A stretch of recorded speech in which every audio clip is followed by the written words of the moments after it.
Tu les as sûrement déjà vues, ces images d'activistes climatiques à la frontière entre l'art et la gastronomie. Alors le but c'est pas de salir les beaux tableaux, mais c'est d'alerter sur l'urgence du changement climatique. Et ça s'appelle la désobéissance civile. On t'explique ce que ça veut dire et à quoi ça sert. Patience.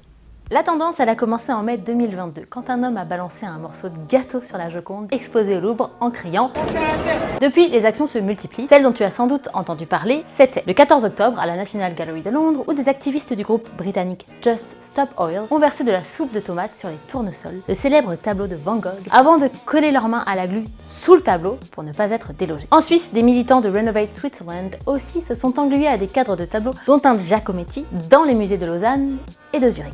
Et hop, ça n'a pas traîné, il s'est passé un peu la même chose le 23 octobre, cette fois à Potsdam, en Allemagne, et le 27 octobre, rebelote, aux Pays-Bas, avec le tableau de Vermeer, La jeune fille à la perle. Comme tous ces tableaux sont protégés par du verre, ils n'ont pas été abîmés par ces actions militantes. Et il n'y a pas non plus eu de blessés, car ces actions sont non violentes. Mais s'il n'y a jamais de casse, alors à quoi ça sert? Eh ben ça sert à sensibiliser l'opinion. Elles mettent sur le même plan le caractère sacré de l'art et celui de la nature, et nous forcent à réfléchir. Pourquoi est-ce que la perspective de dégâts sur un tableau célèbre nous choquerait plus que la destruction de la planète?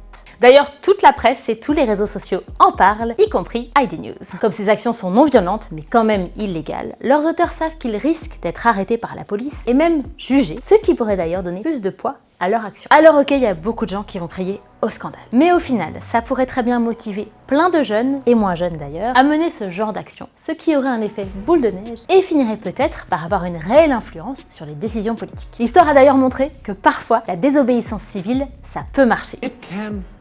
Oui, parce que les entarteurs de tableaux ne sont pas exactement les premiers à en faire usage. C'est le philosophe Henri David Thoreau qui a le premier popularisé la méthode au milieu du 19e siècle en ne payant pas l'impôt américain qui, selon lui, participait à l'esclavagisme. Et les deux plus célèbres utilisateurs de la non-violence et de la désobéissance civile, ce sont bien sûr Gandhi et Martin Luther King, qui ont lutté, l'un notamment pour l'indépendance de l'Inde, Peaceful, non-violent, non-cooperation. L'autre contre la ségrégation aux États-Unis, en défiant à maintes reprises les autorités, mais toujours de façon non violente. Leurs actions respectives ont clairement contribué à mettre fin aux injustices qu'ils combattaient. Possible que cette nouvelle génération de militants parvienne à peser sur les décisions politiques. Les experts du climat ne cessent d'alerter sur le fait qu'elles sont pour le moment très insuffisantes pour atteindre l'objectif de l'accord de Paris en 2015 de limiter le réchauffement global de la planète à 1,5 degré.